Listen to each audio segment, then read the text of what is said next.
pia ya pekee tunaambiwa katika kanda ya Mashariki yenyewe inazalisha 2% ya pamba yote nchini. Alafu kule kanda ya Magharibi wanazalisha 98%.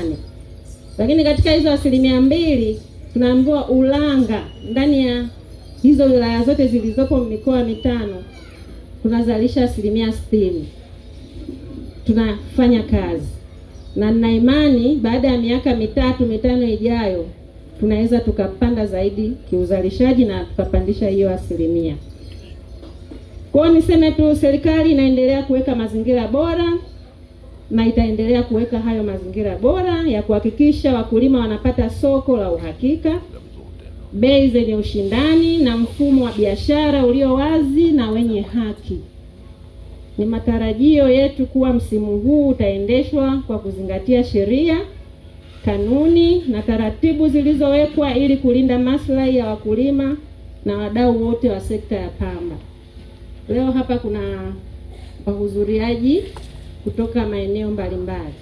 Tunaambiwa kuna mratibu wa pamba wilaya, mratibu wa pamba kutoka bodi ya pamba, lakini tuna maafisa kutoka bodi ya pamba, lakini tuna mnunuzi na amepewa nafasi ya kuzungumza hapa.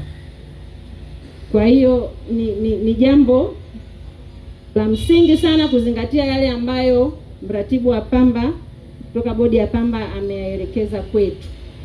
Amesema kwa wakulima, amesema kwa wadau mbalimbali wa pamba nini wafanye, lakini ameongea mengi kwenye taarifa yake kwa mnunuzi.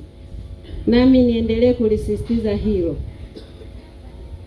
Ili mkulima huyu aendelee kupata nguvu ya kuendelea kulima, basi tufuate hizo sheria, kanuni, taratibu na miongozo ya nchi hii ya ununuzi wa hilo zao.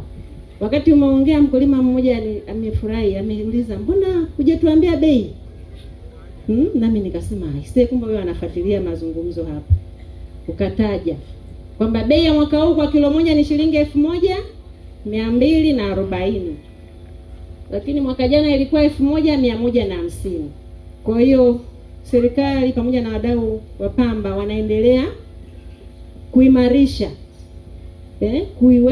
kuweka nguvu katika uzalishaji wa hilo zao kwa kupandisha hizo bei ambazo zitakuwa vivutio vya wakulima kulima hiyo pamba.